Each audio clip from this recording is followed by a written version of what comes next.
Subscribe करें और bell दबाएं ताकि कोई खबर रह न जाए।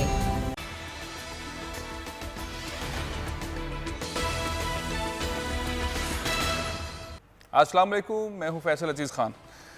पाकिस्तान के सबसे बड़े शहर के अंदर माहीगीरों की जो तादाद है, जिसके बारे में कल के प्रोग्राम के अंदर हमने जिक्र किया था कि माहीगीर तकरीबन 10 से 15 लाख हैं और SOP सिंध हुकूमत ने जारी कर दिया था, लेकिन वफाक की जानिब से एक रुकावट थी जिसकी वजह से माहीगीर समंदर में नहीं जा पा रहे थे और ये सीज़न मौसम है। यही सूरत हाल सिंध की और दीगर जेटीज़ के अंदर भी थी। बलूचिस्तान के अंदर भी बड़ी तादाद के अंदर माहीगीर हैं जो कि वफाकी हुकूमत और बलूचिस्तान हुकूमत के NOCs ना मिलने की वजह से काम नहीं कर पा रहे थे। अब से थोड़ी देर पहले वफाकी हुकूमत ने फाइनली फैसला किया है कि एक SOP बनाया जाए और माहीगीरों को इजाज़त दे दी जाए कि वो जाकर काम शुरू करें, लेकिन SOP बनाया जाएगा। लेकिन ये एक अच्छी खबर इसलिए है कि हम बहाली की तरफ जा रहे हैं। तकरीबन पाकिस्तान में 25 से 30 लाख के लगभग माहीगीर हैं और ये माहीगीर जो हैं अब समंदर में जाएंगे और जो एक कारोबार उनका है उसको दोबारा बहाल करेंगे। इस हवाले से मेरे साथ इस वक्त टेलीफोन लाइन पर मौजूद हैं फैज़ान मंगवानी साहब, जो कल हमारे साथ इस प्रोग्राम में शामिल थे। फैज़ान, अस्सलाम वालेकुम।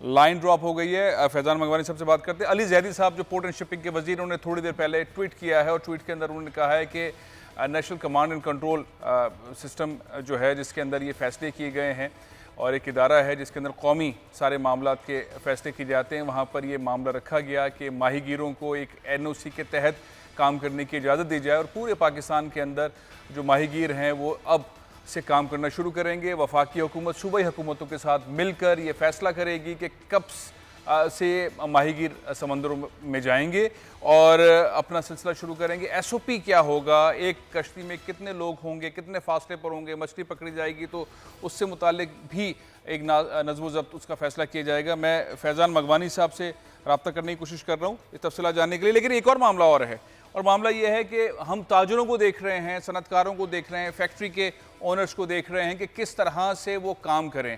कहीं पर अंडरटेकिंग का मामला है, कहीं पे कारोबार से मुतालिक चीज़ें हैं, कहीं पर NOCs उस तरह से इम्प्लीमेंट नहीं हो रही, कहीं पे ज़ाब्ता अखलाक के ऊपर फैसला नहीं किया जा रहा। ये एक बहुत बड़ा मसला है जिसके ऊपर सिंध हुकूमत बहुत फोकस होकर काम कर रही है, वफाकी हुकूमत भी बहुत फोकस होकर काम कर रही है, लेकिन एग्जीक्यूशन के अंदर मराहिल जो हैं वो उस तरह से एग्जीक्यूट नहीं हो पा रहे जिस तरह से काम चले, जिस तरह पंजाब में चल रहा है। हमारे साथ ताजिर बिरादरी के बड़े सिराज कासिम तेली साहब इस वक्त मौजूद हैं। सिराज कासिम तेली साहब, अस्सलाम वालेकुम। वालेकुम सलाम। कैसे हैं तेली साहब? ये जो हम बार बार देख रहे थे कि SOPs आएंगे और SOPs आएंगे तो कारोबार ज़िंदगी शुरू होगा सिंध में, जिस तरह से पंजाब के अंदर जारी है और पंजाब के अंदर बड़ा भरपूर अंदाज में जारी है। वो अंडरटेकिंग वाला मसला भी उसी जगह पे रुका हुआ है। सिंध हुकूमत और ताजरों के दरमियान, बिजनेस कम्युनिटी के दरमियान मामला वो कहाँ तक पहुँचा और वो अंडरटेकिंग आप कह रहे थे कि ख़त्म हो जाएगा, लेकिन वो अभी तक कायम है अपनी जगह पर। तेली साहब, मैं समझता हूँ कि ये थोड़ा सा मिसअंडरस्टैंडिंग हो रही है।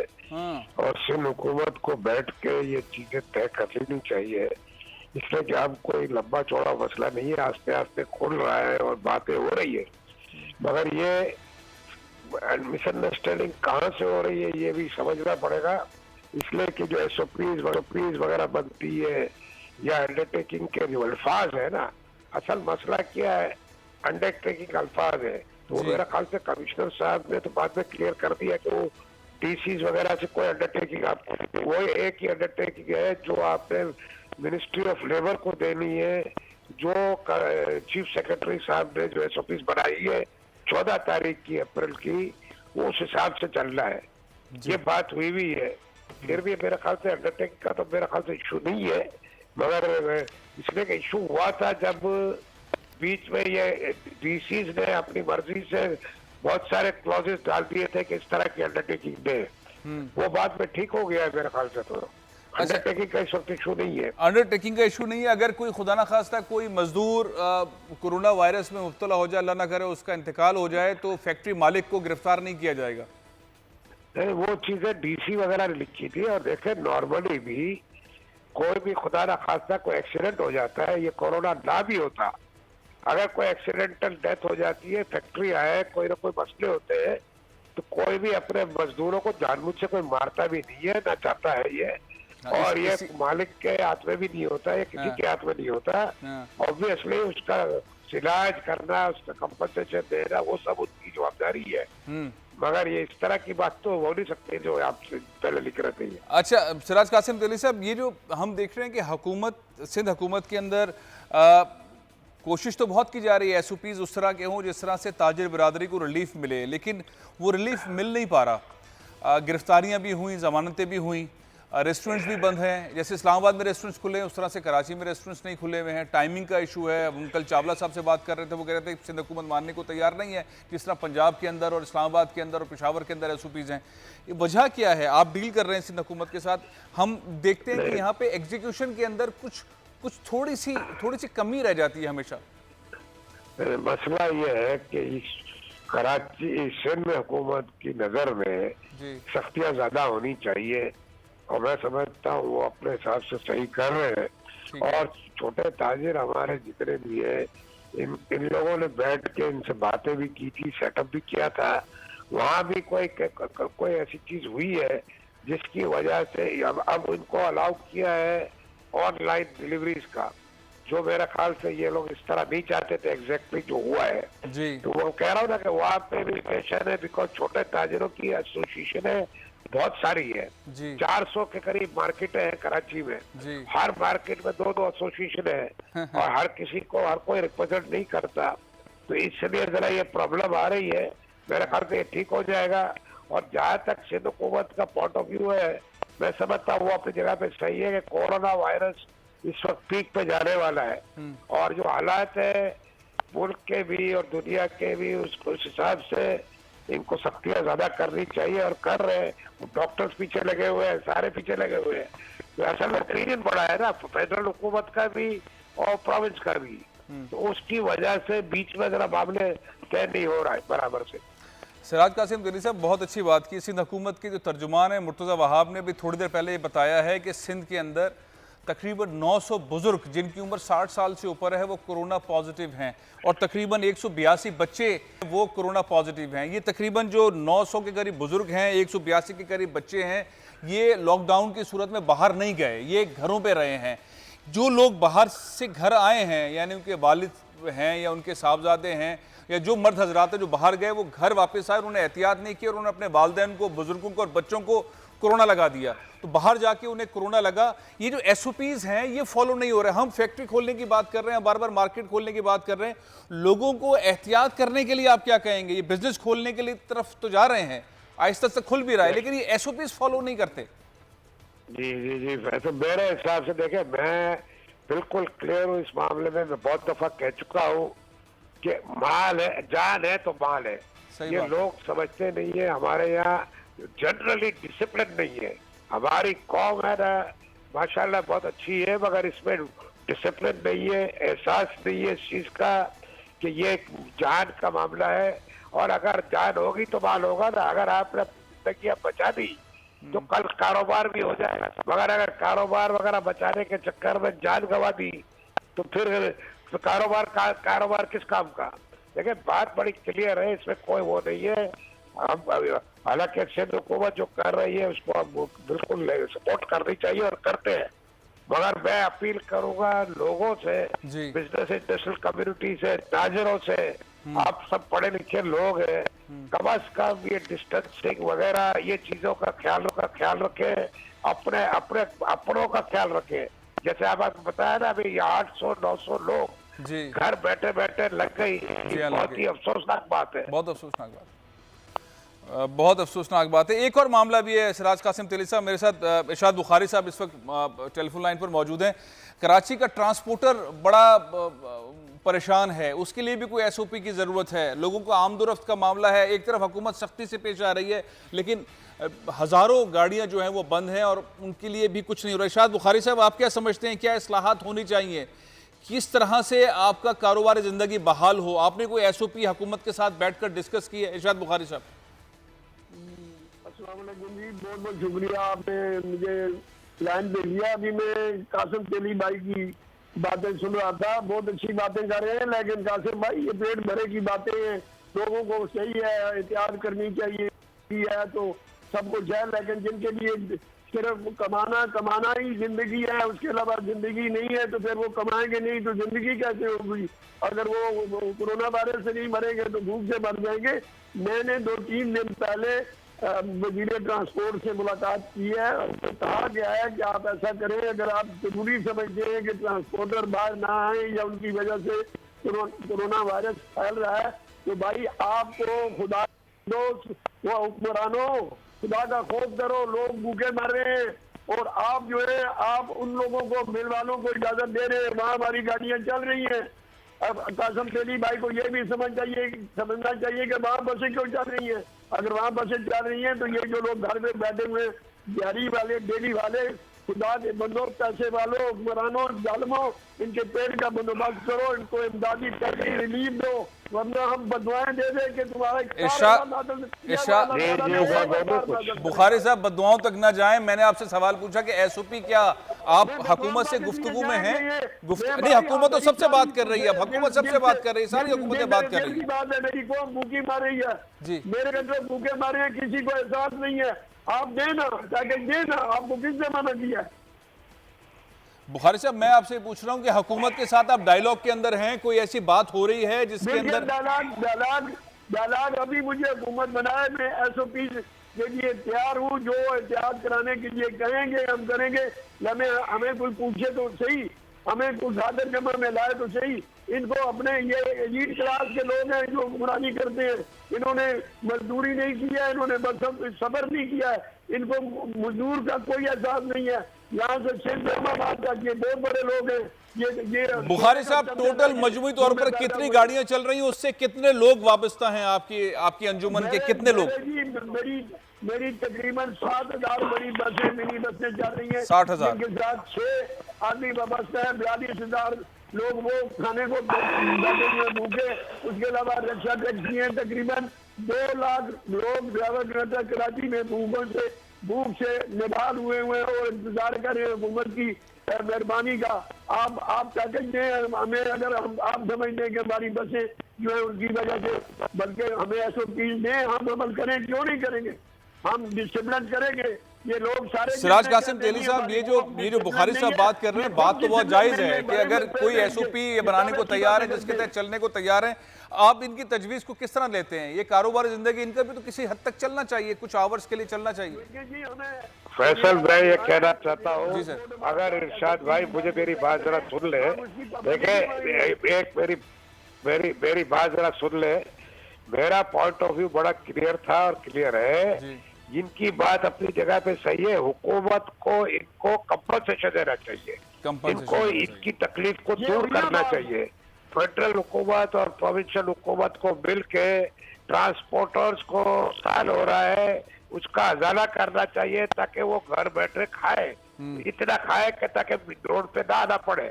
मैं ये नहीं कहा कि भूखे मर जाए, और जाहिर है कि ये हुकूमत का काम है।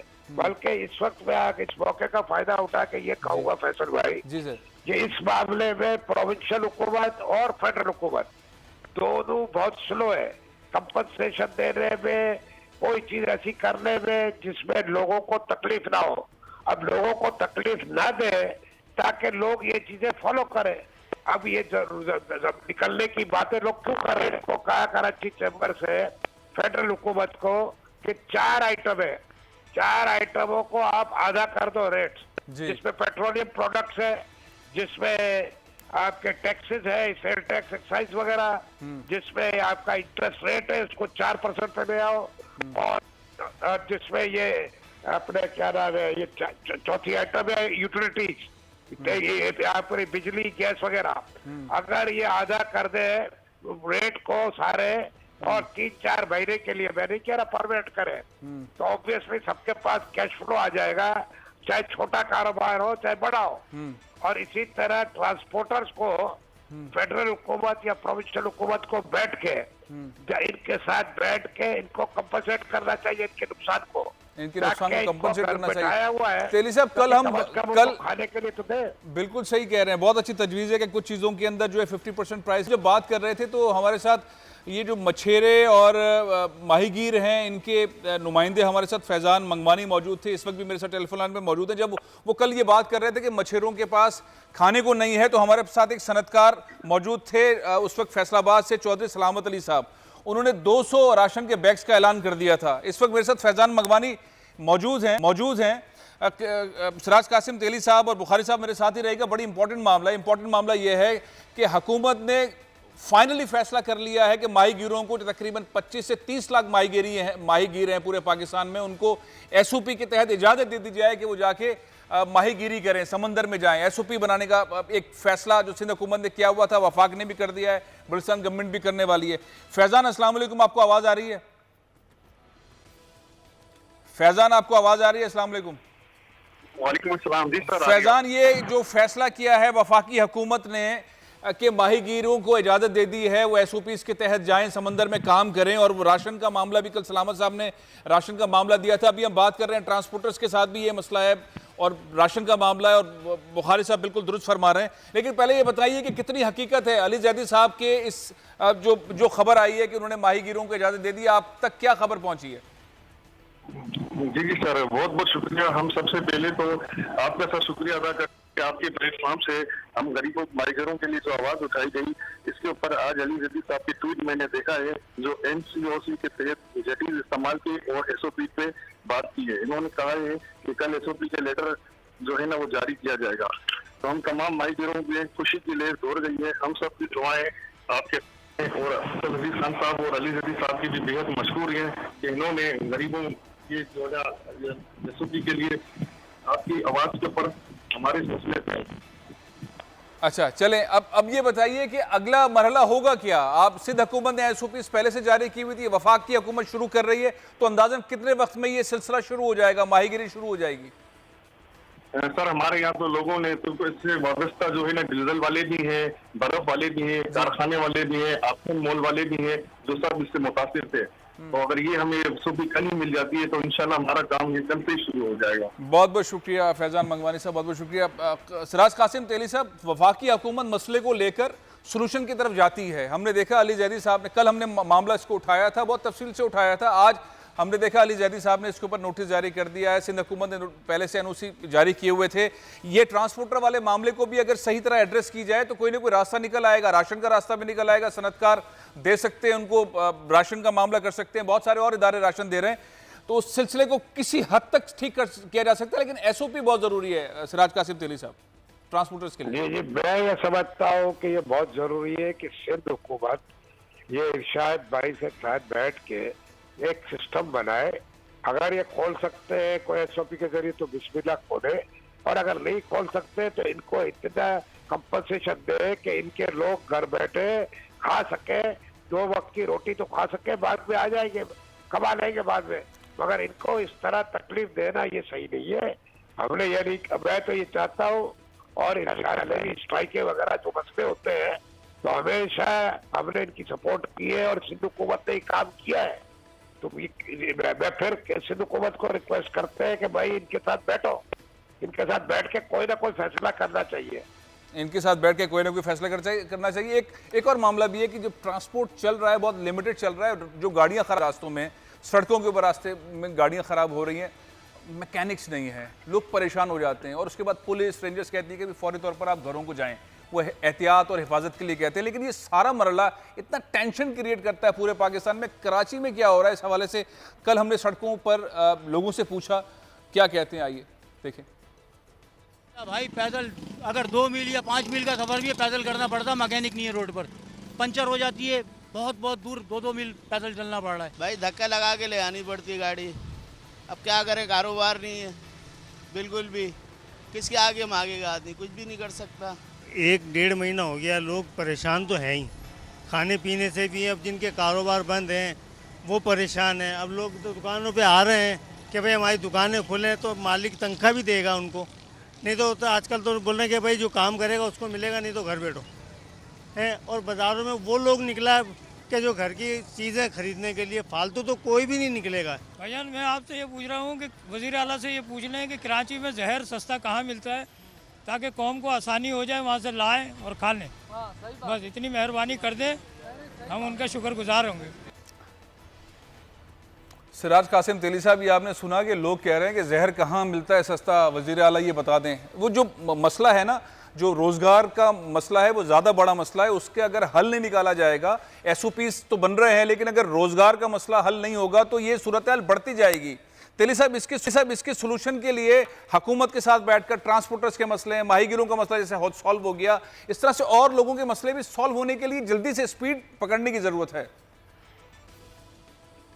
फैसल, मैंने आपको कहा ना कि इस वक्त सिंध हुकूमत और फेडरल हुकूमत दोनों इस तरह के फैसलों में बड़ा स्लो है, बहुत स्लो है। और सिंध हुकूमत को जाहिर है कि इनका ये जो कर रहे हैं लॉकडाउन और सख्तियां कर रहे हैं, तो साथ साथ इनको लोगों का ख्याल तो रखना होगा ना। और वो क्यों नहीं रख रहे ये मुझे समझ में नहीं आ रहा, मगर यकीनन मुझे कहना पड़ेगा, मैं भी कहूंगा और आप भी टीवी के जरिए कहे कि भाई इन लोगों के साथ बैठो, इनके साथ बैठ के फैसला करो, इनको कॉम्पनसेट करो ताकि वो घर बैठे। ये बाहर निकलने का मकसद यही है ना छोटे आदमी का, कि खाने के लिए नहीं होगा तो बाहर ही निकलेगा ना, कहाँ जाएगा।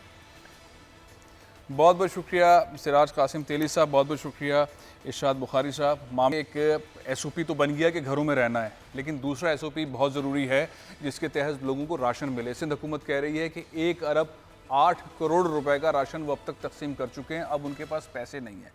1 अरब 8 करोड़ रुपए का सिंध हुकूमत ने राशन तकसीम किया है। इसके अलावा बहुत सारी और तंजीमें हैं, सालाना वेलफेयर वो मुसलसल तकसीम कर रही है, उन्होंने तकरीबन 1.5 अरब रुपए का तकसीम कर दिया है। JDC बड़े पैमाने के ऊपर सेटअप लगाया हुआ है, दावत इस्लामी वालों ने बड़े पैमाने पर राशन तकसीम करने का सिस्टम लगाया हुआ है।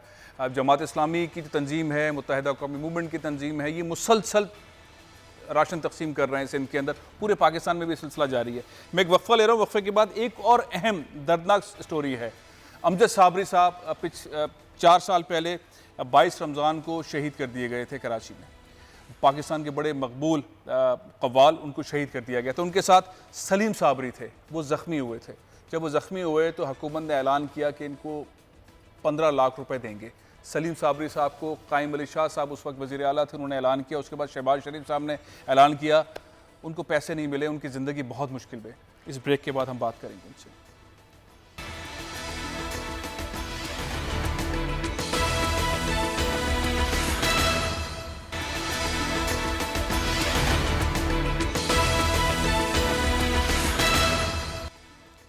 अमजद साबरी को कराची में शहीद कर दिया गया था 16 रमज़ानुल मुबारक 2016 को।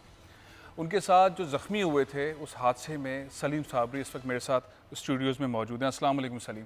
वालेकुम सलाम। ये पाकिस्तान में, पाकिस्तान से बाहर पाकिस्तान की शनाख्त रहे हैं। बहुत सारे ऐसे मौक़े थे अमजद के साथ, अमजद साबरी के साथ, अमजद साबरी शहीद के साथ इन्होंने परफॉर्मेंस की। शौकत खानम हॉस्पिटल के लिए फ़ंड रेजिंग के अंदर पाकिस्तान से बाहर अमेरिका में, लंदन में बहुत इन्होंने फ़न का मुजाहरा किया। ये क्लिप जो आप देख रहे थे इसके अंदर सलीम साबरी साहब मौजूद थे। अलमिया यह है कि हुकूमत ने जब अमजद साबरी शहीद हुए तो इनके लिए ऐलानात किए। सिंध हुकूमत ने उस वक्त के कायम अली शाह साहब वज़ीर आला थे, उन्होंने 15 लाख रुपए इन्हें देने का ऐलान किया। पंजाब के वज़ीर आला शहबाज शरीफ साहब, उन्होंने भी 15 लाख रुपए देने का ऐलान किया। उस वक्त के सिंध के वज़ीर जो इस वक्त सईद गनी साहब उस वक्त सकाफ़त और के वज़ीर थे, उनका ये दस्तखत शुदा लेटर ऑर्डर है जिसके अंदर उन्होंने कहा कि 2 लाख रुपए इनको देंगे। इस वक्त भी वो वज़ीर हैं, तालीम के वज़ीर हैं सईद गनी साहब, बहुत अच्छे इंसान हैं, बड़े अच्छे वर्कर हैं, कारकुन हैं। उन्होंने MCB यूनियन के अंदर बहुत काम किया, निचले तबके से ताल्लुक़ रखते हैं, बड़ी मेहनत करके ऊपर तक आए, लेकिन वो 2 लाख रुपए सईद गनी साहब भूल गए, इनको नहीं दे सके हैं। ये रकम अगर इनको मिल जाए तो इनकी ज़िंदगी आसान हो जाए।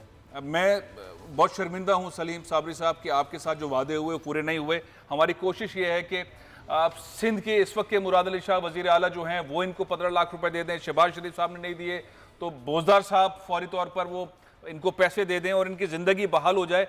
अब मैं हुकूमत से तो कोशिश कर रहा हूँ कि ये हम बात पहुँचाएँ। ये जो मामला था, ये जो ऐलानात थे, बात तो बहुत सदमे की है कि एक ज़ख्मी हो गए, आप हॉस्पिटल में रहे, अमजद साबरी शहीद हो गए और जो ऐलानात हुकूमत ने की वो पैसे नहीं दिए। लेकिन वो खबरें छप गई, टीवी पर ब्रेकिंग न्यूज़ आ गई, वो टिक्कर चल गए, कोई आया मिलने के लिए आपसे? मेरी दुआ है कि अल्लाह ताला इनके दिल में रहम अता फरमाए, क्योंकि अल्लाह इनको ये मौके फ़राहम कर रहा है कि मेरे बंदों की खिदमत करो। और अगर इस मौके को, ये वजारतें आने जाने वाली शय हैं, ये नहीं कल को कोई और होंगे, अगर ये अल्लाह ने जो इनको मौका फ़राहम किया है इसमें अगर उसके बंदों की खिदमत करें, क्योंकि अपनी ये जेब से तो देंगे नहीं, देगी तो गवर्नमेंट, लेकिन ऐलानात करते हैं लोगों को दिखाने के लिए कि पट्टी चल रही है 15-15 लाख ज़ख्मी के लिए, फिर ये 2 लाख रुपए अल्लाह ताला इनको ज़िंदगी दे। सईद गनी साहब ने तो सरदार शाह साहब थे, मुर्तज़ा वहाब साहब ने जब 10 लाख रुपए दिए थे, एक बच्चे के बाजू एक्सपायर हो गए थे बिजली का शॉर्ट लगने से, तो मैंने एहतजाज किया था वज़ीर आला हाउस पे। तो वहाँ पर सरदार शाह साहब, जिनका ऑफिस अपना लोक विरसा म्यूज़ियम में था, जी। और उनके पीए थे अरशद भट्टी साहब, उन्होंने मीडिया के सामने कहा ये हमारा असासा है, ऐसे सीने पे हाथ लगा के हमसे जो हो सका करेंगे। मुझे फिर वहाँ बुला लिया गया अपना लोक विरसा में, 5वें माला पे इनकी वो ऑफिस था, और फिर मैंने भरदो झोली पड़ी वहाँ पर इनके सामने। तो इन्होंने कहा साईं हम एकेडमी बनाएंगे, उसमें आपको जॉब देंगे, कब बनेगी दिन तय्युन नहीं है। जॉब का भी नहीं पता और वो पैसे भी नहीं दिए। जी हाँ। और आपने भरदो झोली वहाँ पढ़ा। जी हाँ। हम आवाज़ आज उठा रहे हैं, मुझे यकीन है कि सईद गनी साहब आपका ये मसला सॉल्व करेंगे। मुझे यकीन है, मुझे पता है कि जब भी सईद गनी साहब के पास कोई मसला जाता है वो काम छोड़ के तवज्जो देते हैं और उस मसले को हल करते हैं। ये तो आपके पास खत है। और सरदार शाह साहब भी बड़े अच्छे इंसान हैं, वो भी करेंगे। मुराद अली शाह साहब भी ज़ाहिर है अपनी जेब से तो नहीं देंगे, वो पुराना वादा पूरा करेंगे। और मुझे यकीन इस बात का भी पंजाब के वज़ीर आला उस्मान बोज़दार साहब भी इनकार नहीं करेंगे, क्योंकि ये एक ऐसा मामला है जिसके अंदर हुकूमत फैसला ले चुकी है। वज़ीर आला कोई भी हो, कायम अली शाह साहब हो या मुराद अली शाह साहब हो, शहबाज शरीफ साहब हो या उस्मान बोज़दार साहब हो, फैसला हो गया तो उनको पैसे मिलने चाहिए। आज आप यहाँ आए हैं, कुछ सुनाएं, भरदो झोली सुना दीजिए।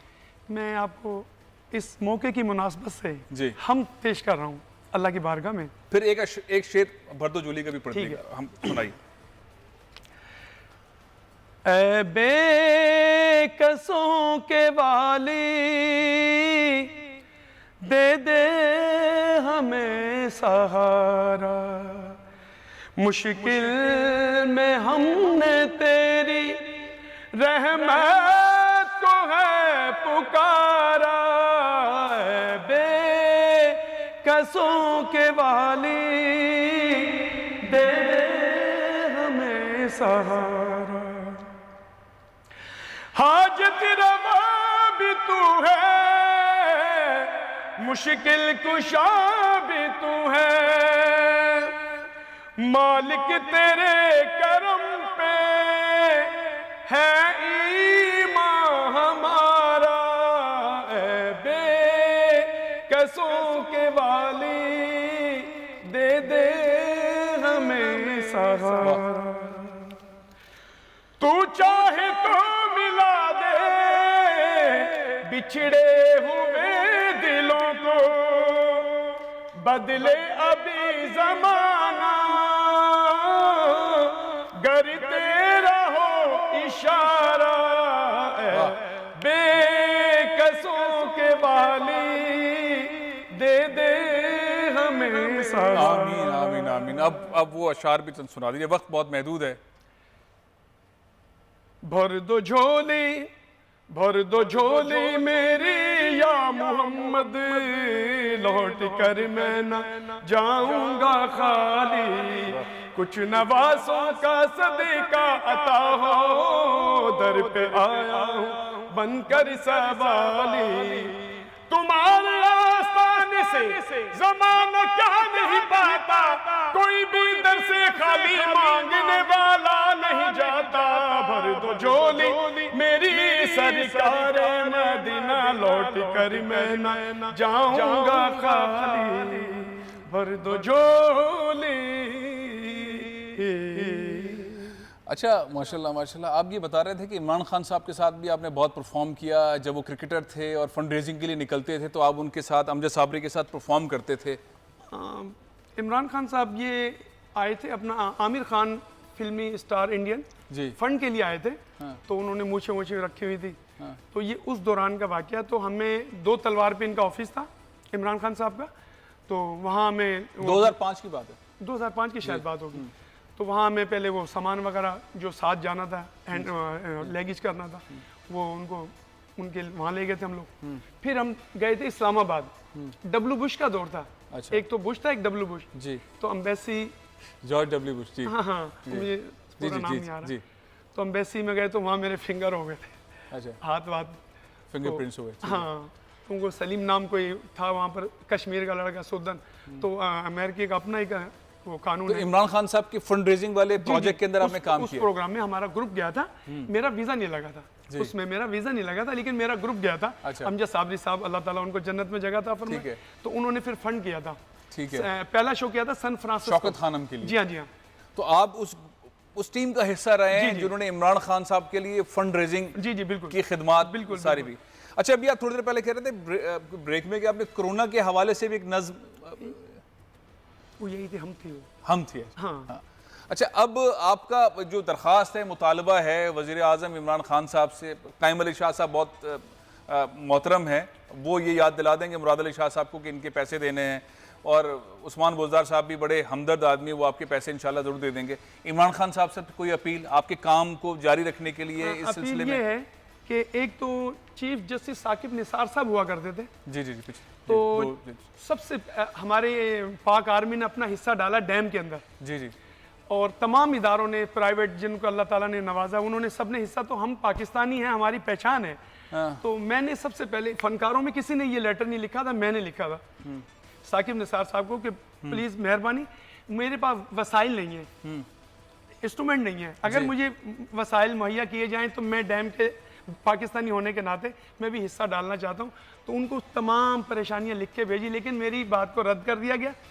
अपना आर्मी चीफ अपना अभी जो है कमर जावेद बाजवा, उनको भी मैंने लिखा हुआ है डाक खाने के जरिए, TCS तो जाता नहीं वहाँ पर। वो भी आपने क्या लिखा है? यही लिखा है कि मेरे पास वसाइल नहीं, एक तो मेरे आपको वसाइल में क्या चाहिए? इंस्ट्रूमेंट नहीं है मेरे पास। इंस्ट्रूमेंट्स नहीं चाहिए। आपने आर्मी चीफ को लिखा, चीफ ऑफ पाकिस्तान को लिखा, आप अपील कर रहे हैं, इमरान खान साहब से भी अपील कर रहे हैं कि आपको इंस्ट्रूमेंट्स मिल जाएं। हाँ, अभी इन्होंने मकान के लिए कोई सिस्टम चलाया हुआ, तो मैंने कहा मैं मकान का किराया अफोर्ड नहीं कर सकता, गरीब आदमी हूँ। चले, आपको इंशाल्लाह ये पैसे मिल जाएंगे, काफ़ी पैसे होंगे। और ये इंस्ट्रूमेंट्स की जो आपने अपील की है कि इमरान खान साहब आपको मुहैया कर दें, हुकूमत पाकिस्तान, आर्मी चीफ से भी आप, चीफ ऑफ पाकिस्तान से भी आपने अपील की हुई है। मामला बहुत छोटा सा है, एक कौमी फनकार है जो पाकिस्तान के लिए बहुत कुर्बानियाँ दे चुका है, अपनी जान भी तकरीबन दे चुका है, अल्लाह ताला ने इसे ज़िंदगी दी। हुकूमत ने ऐलानात किए, पैसे नहीं मिले।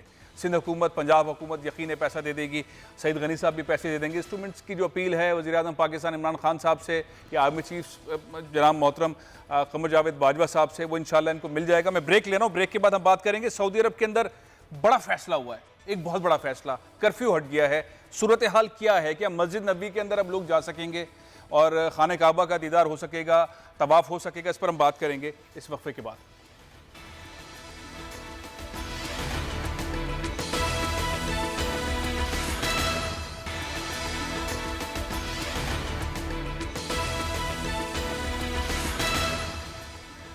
बहुत अच्छी खबर यह है कि सऊदी अरब के अंदर जो कर्फ्यू लगा हुआ था उसे हटाने के अहकाम दिए गए हैं। सुबह 9 से 5 तक लोग बाहर जा सकेंगे। शॉपिंग मॉल्स भी खोलने की बात की जा रही है, एक नरमी की जा रही है, लेकिन किस हद तक होगी? क्या हरम में जा सकेंगे लोग, तवाफ़ हो सकेगा? क्या मस्जिद नबी के अंदर जा सकेंगे, वहाँ पे अफ्तार हो सकेगा? ये बहुत सारे सवालात हैं जो सबके दिलचस्पी के हैं। और फिर अगला मरहला क्या हो सकता है? मेरे साथ जहांगीर खान इस वक्त मौजूद हैं।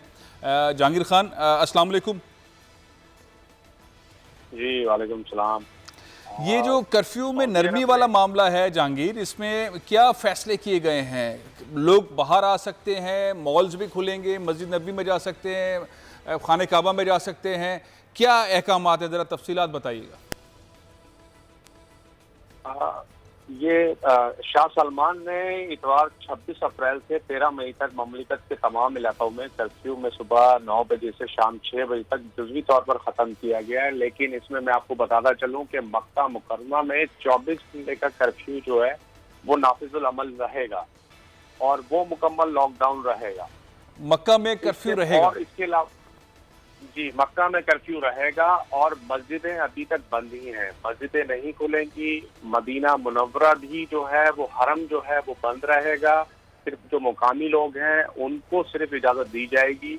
कि वो जो उधर अंदर जो रहते हैं, मतलब जो काम करते हैं मस्जिद नबी के, सिर्फ वो ही लोग आके तरावी और मस्जिद हराम पे वो सिलसिला जारी रहेगा। लेकिन आम लोगों के लिए अभी तक ना मस्जिदें खुली हैं, ना जो है वो तरावी का सिलसिला शुरू हुआ है। अच्छा, थोड़ी सी नरमी हुई है, यानी कि पहला स्टेप ले लिया गया है, पहला स्टेप ले लिया मकामी लोगों को, यानी कि वो जो सख्ती थी उसमें हल्की सी नरमी है। आपको लगता है कि चंद रोज के अंदर, चंद हफ्तों के अंदर ये असेसमेंट करने के बाद मुमकिन है कि हरम में जाने की इजाजत हो, खाना काबा में जाने की इजाजत हो?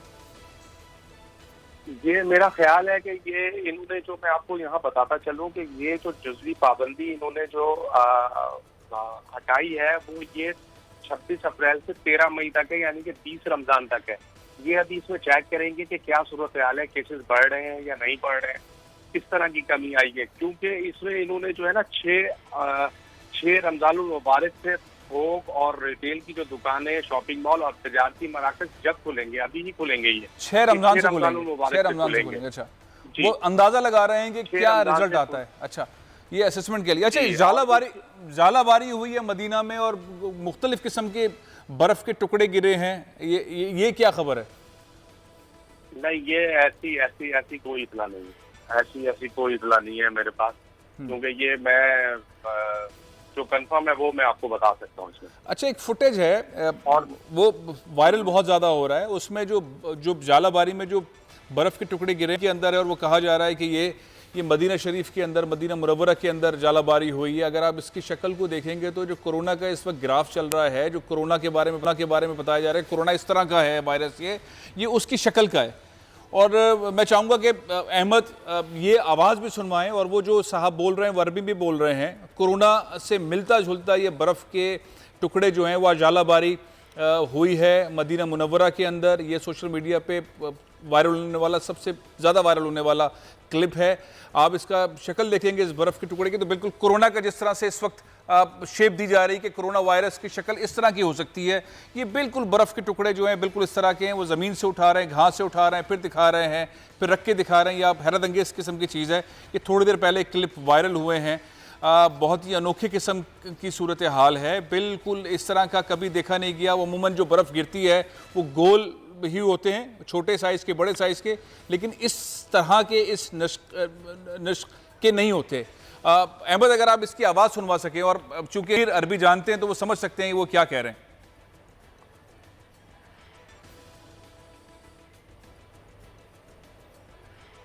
आवाज़ इसकी स्लो आ रही है। जहांगीर, वैसे इस तरह की चीज़ें होती नहीं हैं। मैं दोबारा उस तरफ वापस आता हूं कि जो मजमूई तौर पे सऊदी अरब की सूरत हाल है उसके अंदर कर्फ्यू का जो नरमी का रुझान है उससे फ़र्क पड़ेगा। हमने 2 दिन पहले देखा था कि दुबई के अंदर नरमी की गई, उसके बाद अब सऊदी अरब के अंदर नरमी की गई है। जो केसेस जिस तरह से सोचे जा रहे थे सऊदी अरब के अंदर कि बड़ी तादाद के अंदर लोग कोरोना वायरस से मुब्तला होंगे, हलाकतें होंगी, जहां बाक होंगे लोग, वैसा नहीं हुआ। अच्छी हिकमत अमली अपनाई और अच्छी हिकमत अमली के बाद चीजें बड़ी कंट्रोल के अंदर नजर आ रही हैं। जी बिल्कुल ऐसे ही है। अभी तक जो है वो कोरोना के मरीजों की तादाद सऊदी अरब में 16,299 है और तकरीबन इसमें 136 अफराद हलाक हो चुके हैं और 167 अफराद शयाब हो गए हैं। अब ये जो सेहतियाब हुए हैं लोग, इसमें सबसे बड़ी बात यह है कि एक उम्मीद की किरण नजर आ रही है। यहाँ पे इंतजाम गवर्नमेंट ने बहुत अच्छे किए हैं। आजकल ये क्या कर रहे हैं, क्योंकि तारीखे वतन काफी बड़ी तादाद में यहाँ पे हैं, पहला तो इन्होंने किया कि इलाज सबके लिए फ्री कर दिया। जिनके पास एकामा है, जिनके पास एकामा नहीं है, कोई भी नेशनलिटी है, उसके लिए जो है वो इलाज बिल्कुल फ्री है। बहुत बहुत शुक्रिया जहांगीर, बहुत बहुत शुक्रिया। प्रोग्राम का वक्त खत्म हो रहा है। दिल तो चाहता है कि ज़्यादा से ज़्यादा गुफ्तगू हो हम मक्का मुकर्रमा के हवाले से और मस्जिद नबवी के हवाले से। वहाँ पर अभी सऊदी अरब के अंदर नरमी की गई है, लेकिन ज़ाहिर है हरम में जाने की इजाज़त नहीं है। एक चीज़ चेक की जा रही है कि वायरस फैल तो नहीं रहा। ज़ाहिर है आहिस्ता आहिस्ता उसके अंदर आसानियाँ पैदा की जाएंगी। प्रोग्राम मैं यहाँ ख़त्म कर रहा हूँ, इंशाअल्लाह फिर मुलाकात होगी। इजाज़त दीजिए। पाकिस्तान जिंदाबाद।